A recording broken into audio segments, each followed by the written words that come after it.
आगामी लोकसभा चुनाव से पहले बीजेपी ने बिहार में तो बगावत को थाम लिया, लेकिन महाराष्ट्र में छिड़ा महासंग्राम शांत होने का नाम नहीं ले रहा है।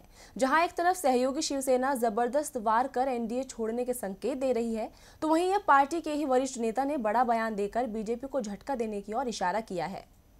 2019 लोकसभा चुनाव में बीजेपी के सामने दोहरी चुनौती है। एक तरफ विपक्षी एकता का सामना करना है, तो दूसरी तरफ कमजोर होते एनडीए को मजबूत बनाना। क्योंकि लगातार सहयोगी दल साथ छोड़ने की धमकी दे रहे हैं। सबसे ज्यादा मुश्किल महाराष्ट्र में है।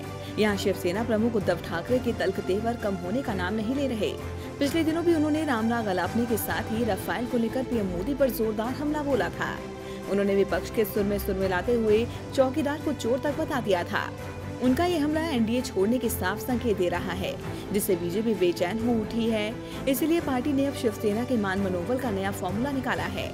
कहा जा रहा है कि पार्टी बिहार की तरह यहाँ भी 50-50 का फॉर्मूला लागू कर सकती है, यानी ना कोई छोटा होगा और ना ही कोई बड़ा, सब बराबर होंगे। ये रणनीति लोकसभा और विधानसभा दोनों चुनावों के लिए होगी।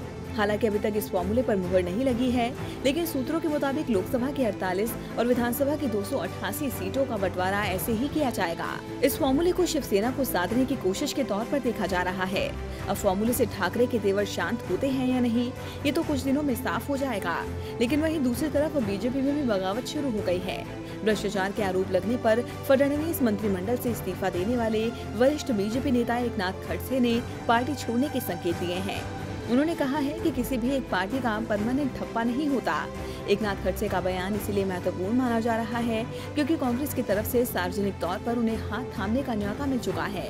अब सवाल उठने लगे हैं कि क्या वो बीजेपी छोड़कर किसी दूसरी पार्टी का दामन थामने वाले हैं। अगर खड़से ने इन अटकलों पर मुहर लगा दी तो ये 2019 चुनाव से पहले बीजेपी के लिए बड़े झटके से कम नहीं होगा। डीबी लाइव की रिपोर्ट। हमारे चैनल से जुड़े रहने के लिए YouTube पर टाइप करें DB लाइव, सब्सक्राइब बटन को क्लिक करें और बेल आइकन को दबाना न भूलें ताकि खबरें आप तक पहुंचती रहें। देखते रहिए DB लाइव, क्योंकि यहाँ हैं खबरें लगातार।